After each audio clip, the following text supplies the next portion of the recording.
제가 7월부터 약 2달 동안 9월, 10월에 하락이 올 거라고 꾸준하게 얘기해 왔는데 지금 현재 상황으로서는 예상이 완전히 빗나간 그런 상황입니다. 죄송합니다.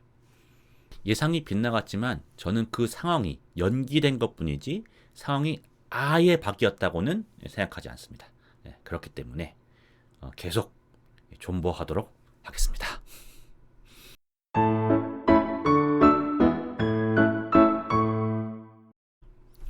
안녕하십니까. 심연우 부자입니다.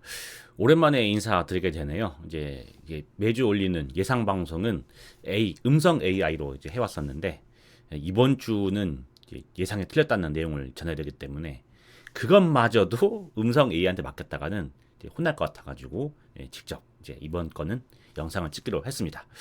해보고 반응이 괜찮으면 계속 제가 나와서 이제 방송을 할 수 있도록 하겠습니다. 말씀드렸듯이 이제 9월, 10월에 하락이 올 거라, 최소한 조정이 올 거라고 제가 7월 중순부터 떠들어댔습니다. 그리고 드디어 9월이 됐는데 아직까지는 하락이 오기는커녕 지금 단군 이래 최고가 사상 최고가를 찍은 그런 상황이 됐습니다. 지금 완전히 틀렸죠. 지금까지는. 그래서 그에 대해서 이제 어떻게 전망했었고 앞으로 어떻게 될 것인지에 대해서 금주 내용을 정리해 보겠습니다. 작년 한 10월부터 했던가요? 그때는 그 코스피 낮다고 이때부터 오른다. 뭐 작년 10월, 11월 이때쯤에는 당연히 코스피도 신고가 찍을 것이고 삼성전자도 신고가 갑니다라고 얘기했다가 그로부터 한 이제 7월까지죠. 7월까지 얘기하면서 다 온 것 같다. 코스피 다 오른 것 같고 그래서 삼성전자도 어느 정도는 팔고 가겠다 하면서 많이 팔고 이렇게 했습니다. 그리고 7월부터 2달 동안 코스피 다 왔기 때문에 9월, 10월 되면은 떨어질 수 있다. 어느 정도 정리하자. 이렇게 예상을 해왔죠. 하지만 현실은 자, 미국 3대 지수 모두 다 최고가 찍고 한국도 사상 최고가를 찍었어요. 단군일의 최고가 찍고 이것뿐만 아니라 일본, 중국, 홍콩 다 전 세계가 다 주식이 상승하고 있는 그런 상황이 됐습니다. 이에 대해서 제가 예상했던 이유를 말씀을 드리면 제가 이제 9월, 10월 계절성 하락을 필요서 없다고 말씀드렸던 이유는 첫 번째로는 9월 이후의 상승이 추세 상승에 불과했다. 그러니까 뭐 21년도 같은 경우에는 20년도 코로나 시절 같은 경우에는 그때는 제로 금리를 하고 엄청난 경기 부양책이 뒷받침이 됐었죠. 그래서 그것 때문에 올랐는데 뭐 4월에 무슨 경기 부양책 발표한 거 없잖아요. 뭐 새롭게 뭐 한 건 없잖아요. 있다고 한 것은 관세를 때렸다가 관세 너무 흔들리니까 내가 90일 유예할게 이거밖에 없었어요. 그런에도 불구하고 올랐다는 것은 그냥 추세 상승에 불과한 거고 오르니까 올랐다 상승에 불과한 것이고 실제적 근거는 없으니까 이거는 좀 오래 가기는 어렵지 않을까 봤었죠. 그리고 말씀드렸듯이 현실은 결국 더 안 좋아진 거예요. 관세는 0%를 때리다가 최소 15%를 때리기 시작한 거니까 뭐 미국 외의 국가에서는 관세 때문에 결국 기업 수입이 감소되는 것이고 그리고 미국의 입장에서는 결국 이로 인한 인플레가 발생할 것이기 때문에 이러한 현실 경기를 반영하게 되면은 결국 주가도 경기 따라 가는 것인 거니까 이렇게 안 좋아지는 경기를 주가도 반영해야 된다. 그리고 결정적으로 그런 경기와 지금 현재 주가의 스프레드 차이, 이 차이를 반영하기 제일 좋은 때가 바로 9월, 10월이다. 왜냐면은 9월, 10월은 계절성이 안 좋으니까 이런 계절성을 맞이해서 결국 이런 현실을 인지하고 결국 주가가 흔들리지 않을까라고 예상을 했었습니다. 그리고 그에 대해서 근거로서는 심지어 엄청나게 올랐었던 2020년에도 9월, 10월은 안 좋더라. 이걸 보고 이번에도 9월, 10월은 안 좋을 것이다 라고 예상을 했었습니다. 그런데 어찌되었던 현실은 다 최고가예요. 미국도 최고가고 한국마저 최고가인 이런 현실이 되었고 이에 대해서 이제 관세는 부과하는 미국도 얻어맞는 타국도 모두 주가를 상승하는 현실이 되었고 그리고 이 오른 이유에 대해서는 일단 현재 이제 뭐 뉴스나 신문을 보시면 아시겠지만 다 9월 금리 인하 이것만 바라보고 있어요. 이것만 바라보고 있고 인하하면 그때 대체적으로 오른다더라. 라고 다 오를 것만 기대하고 있고 금리가 인하되면은 그로 인해서 인플레가 더 심해져서 결국 또 안 좋아질 것이야라는 얘기는 들리지가 않습니다. 저도 한번 얘기해봤는데 뭐 그 얘기는 사실상 많이 조회수도 잘 안 나오고 보시지 않고 이런 얘기는 다 묻혀버리더라고요. 그리고 AI 붐. AI가 너무 좋으니까 뭐 AI가 너무 잘 가기 때문에 이런 악조건 상황에서도 이걸 다 이겨내고 올라갈 것이야. 그리고 4월부터 그렇게 해왔어. 이런 기대가 계속 남아있는 것 같아요. 그리고 이제 많이들 이제 9월에 이런 하락이 있을 거라는 건 계절성이 안 좋다는 것은 얘기를 해왔습니다. 그렇기 때문에 지금 유입하시라는 분들은 추가 매수하시라는 분들은 9월이 안 좋다고 하는데 그럼 조금 이걸 지켜볼까라는 관망세가 있었어요. 관망세가 있는데 이에 대해서 뭐 톰이라든가 여러분들은 9월 이번엔 올해는 하락 없어라고 얘기하면서 실제로 하락이 없이 갈 것 같이 보이니까 이런 관망세에 있던 투자금들이 몰리고 있는 현상인 것 같아요. 그러다 보니까 9월에 하락 안 하나 하다가 안 할 것 같으니까 안 한다 하면서 지금 쭉 몰려 들어오고 있는 그런 모습을 보이고 있다고 생각합니다. 자, 그럼 지금 저희 예상과 달리 시장이 반대로 움직이고 있는 거죠. 그러면은 예상이 틀렸으니까 그러면은 틀린 것을 인정하고 전략을 수정할 것이냐 아니면 어떻게 할 것이냐 그것에 대해서 좀 말씀드리려고 하는데요. 일단 기존의 전략부터 다시 말씀을 드리면 저는 이제 5월 상승 이후부터 쭉 꾸준하게 미국이랑 한국 주식을 팔아왔죠. 그리고 한 7월부터던가요. 그래서 인버스를 이제 매수하기 시작했습니다. 그래서 인버스는 현재 1,400만 원 정도 된 상황이죠.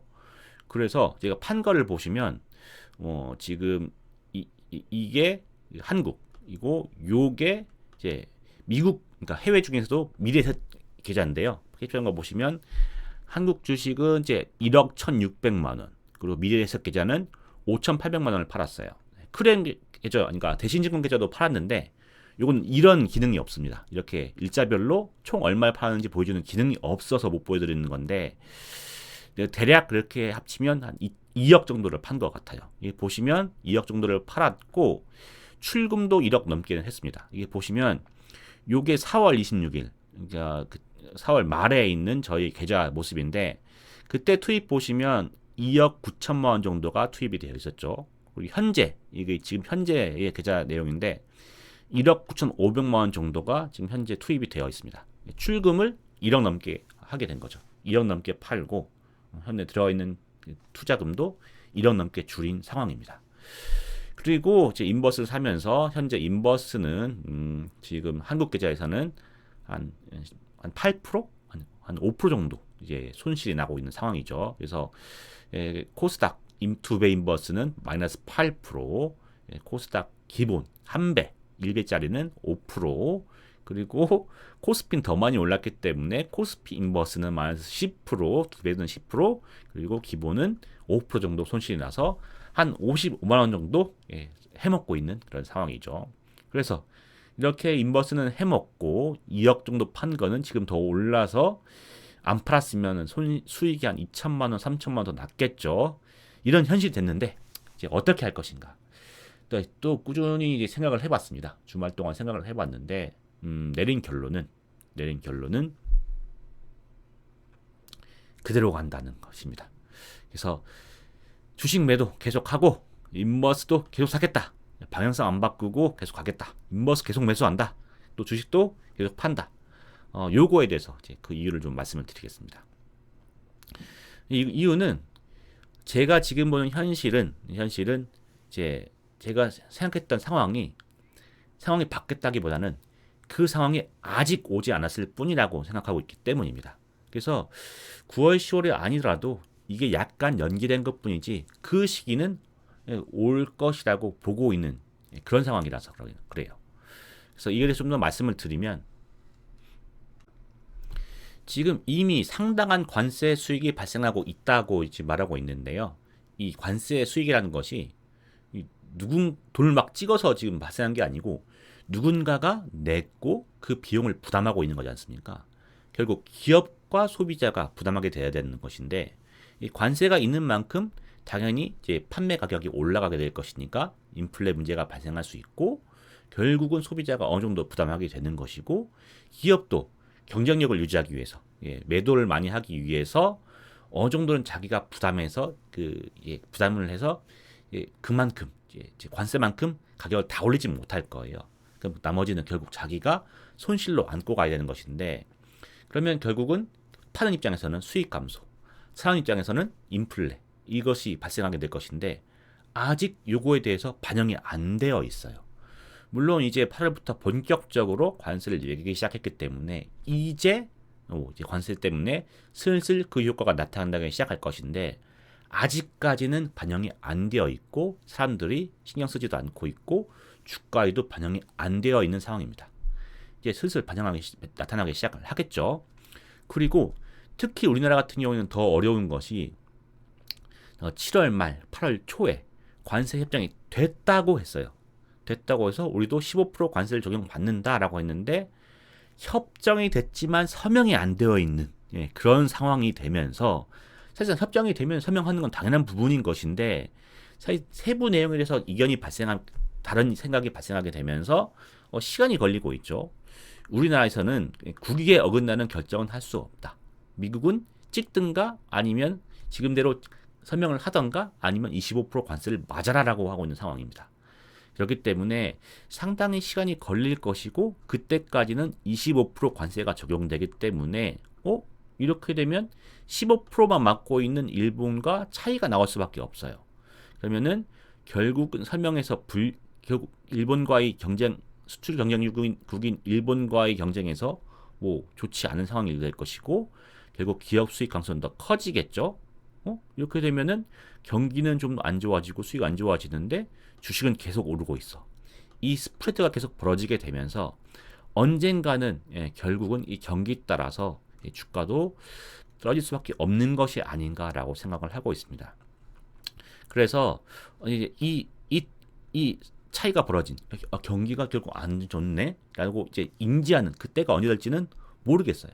하지만 이것이 인지 반영된 때가 올 것이고 그때가 되면은 현실적인 때가 오면은 주가가 흔들릴 수 있다. 하지만 그 시기는 정확히 알 수 없기 때문에 지금 이제 스프레드가 벌어져가지고 손실이 발생했다고 해가지고 지금 인버스를 팔진 않고 전 저점 매수 투자가 기본이기 때문에 팔지 않고 꾸준히 인버스를 모아가려고 생각을 하고 있습니다. 어디까지 모을래 하시면 이미 작년에 제가 5천만 원 정도까지 모았었죠. 그렇기 때문에 5천만 원도 좋고 그 넘어서 1억도 좋다. 계속해서 인버스는 모아가고 가고 그리고 이번 오른 것을 기회로 삼아서 계속 주식은 매도를 할 그런 생각입니다. 그리고 또 덧붙이자면은 제가 이렇게 주가가 올라온 상황에 대해서 결국은 이제 이 올라온 상황을 이용해서 트레이딩 방식을 연습을 해보겠다고 말씀을 드렸어요. 제가 생각한 트레이딩 방식이라는 거는 주가의 추세에 근거한 투자. 그래서 손절을 넣은 투자거든요. 그래서 오르고 있으니까 그 오르는 추세를 이용해서 트레이딩 연습을 해보자.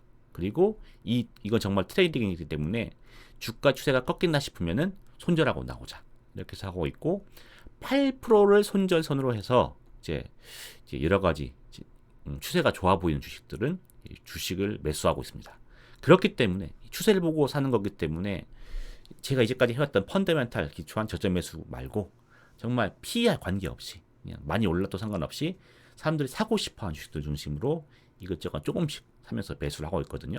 그렇기 때문에 사람들이 제일 좋아하는 주식들 엔비디아, 팔란티어 이건 이해하는 제 취향인데 알리바바랑 일라일리 이렇게 해서 지금 200만 원 정도 지금 이제 매수를 한 상태인 거고 조금 더 이제 주식을 많이 번다는 생각보다는 이번 기회에 연습한다는 생각으로 조금씩 트레이딩을 해보고 있습니다. 그래서 결론적으로는 일단은 이런 거 하는 거는 사실상 이제 많이 주식을 팔았기 때문에 앞으로 계속 오른 상황에 대해서 저는 이미 많이 팔았으니까 포모가 올 수 있지 않습니까? 이런 트레이딩으로 소소하게 벌 수 있으니까 나도 시장에서 아주 동떨어진 건 아니고 나도 어느 정도 참가하고 있어 라는 마음을 가지고 수 있어서 포모 방지용으로도 쓰고 있고요.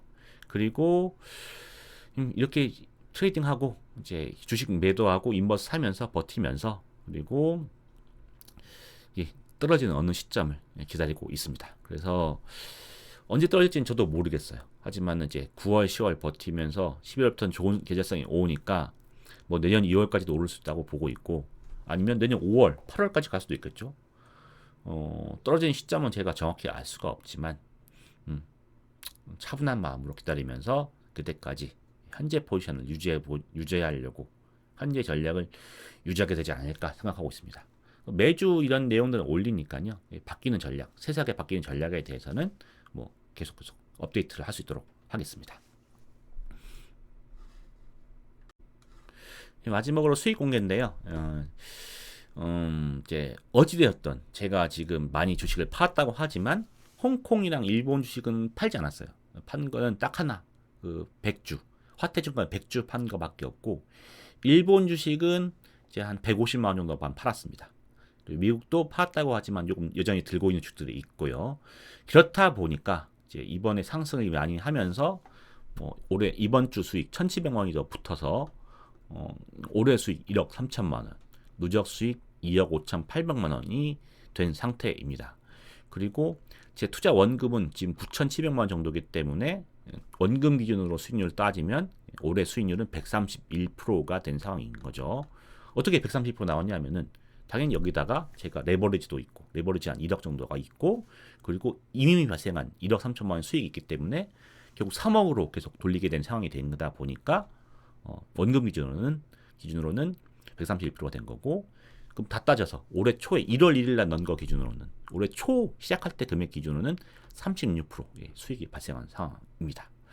그리고 가끔씩 제가 이제 실계좌를 공개하는데 이번 영상에서 실계좌를 보면서 어떤 수익이 발생한 것을 공개하고 가도록 하겠습니다. 먼저 해외 주식할 때 쓰고 있는 미래에셋증권 계좌인데요. 보시다시피 올해 수익 4,100만 원, 자산 총액 1억 8천만 원 정도고, 추세를 보시면 이제 이렇게 손익이 이제 나고 있는 상태이죠. 제가 5월부터 많이 팔았다가 5월부터 팔기 시작했다고 했지 않습니까? 5, 6, 7 통해서 많이 팔았는데 안 팔았으면 더 수익이 컸을 건데 좀 아쉬운 면이 있지만 좀 더 제가 더 배우면서 나아져야 될 부분이라고 생각하고 있습니다. 상품별 자산 보시면 이제 주식은 말씀드렸듯이 중국, 홍콩, 일본 거는 거의 안 팔았어요. 거의 안 팔아서 예전부터 오래 들고 있었기 때문에 73%, 300%, 174%, 125%, 154%, 67%, 35% 이렇게 수익이 좀 많이 있는 편인 곤이고, 그리고 미국 주식들은 여전히 들고 있긴 한데 보시다시피 많이 들고 있는 것들이 별로 없습니다. 어느 정도 다 팔았기 때문에 끼키야 400만 원, 300만 원 정도 한 주씩만 가지고 있는 것도 많이 있죠. 그래서 좀 아쉬운 상황이긴 한데, 보시면 이것도 한 주만 가지고 있고 한 주 다 팔아가지고 한 주씩만 남겨놓은 것이 많은데, 이런 거는 좀 더 시장의 타이밍이 보는 것은 좀 더 연습해서 나아질 수 있도록 하겠습니다. 그 다음 크레온 보겠습니다. 이게 제 크레온 대신증권 계좌인데요. 제가 해외 주식 해보니까 미래에셋증권이 좀 더 저한테 맞아서 그걸로 이제 하고 있기 때문에 현재는 지금 있는 주식을 매도하는 용도로만 쓰고 있습니다. 그래서 현재 수익은 8,100만 원, 총 자산은 1억 7,600만 원 정도이네요. 이게 크레온 계좌 세부 내역인데요.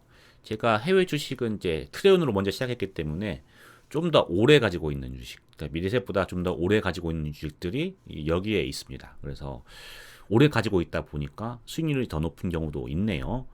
그래서 보시면은 이제 여기서 SMIC라던가 농업은행, 공상은행, 그다음에 알리바바, 또 그리고 일본 주식들은 더 일찍부터 가지고 있었던 거거든요. 그러다 보니까 500%, 300%, 155%, 600%, 그다음에 107%, 270% 이렇게 좀 이제 오래 가지고 있으면서 수익이 난 종목들이 있습니다. 그리고 미국은 거의 다 이제 팔 때는 여기서 먼저 팔았기 때문에 많이 팔아서 지금 가지고 있는 건 별로 없어요. 그래서 요 정도로 지금 이제 보유하고 있는 상황입니다. 그리고 이것이 제가 국내 주식할 때 쓰고 있는 하이투자증권 IM뱅크 계좌인데요. 예전에 보여드렸을 때는 이제 계좌 투자금이 많았죠. 근데 지금 많이 팔아서 많이 줄어든 상태입니다. 그래서 삼성전자도 한 5천만 원 팔아서 2,900만 원 정도 가지고 있고, 아직 제가 봤을 때는 때가 되지 않아서 그대로 가지고 있는 주식 중심으로 보유하고 있네요. 그래서 삼성전자 이렇게 가지고 있고, 뭐 화장품 아직 때가 안 됐다 생각해서 지금 아직 안 팔고 그냥 가지고 있고, 그다음에 뭐 팔다 남은 하이브라든가 몇 개 주식 정도 이렇게 지금 가지고 있는 상황입니다. 자, 마지막으로 최종 정리하겠습니다. 현재 지금 이제 예상이 완전히 빗나갔지만 이 빗나간 것이 상황이 아주 달라져서 된 것이 아니고, 제가 생각했던 상황이 아직 오지 않아서 생각보다 시간이 더 걸려서 이런 거라 보고 있거든요. 그렇기 때문에 기존의 전략을 바꾼다거나 하지 않고 좀 더 기존의 전략을 고수하면서 지켜볼 생각입니다. 어떻게 지금 진행될지 저도 궁금한 그런 상황이네요. 그러면 다음 주에 더 좋은 내용으로 인사드리도록 하겠습니다. 시청해주셔서 감사합니다.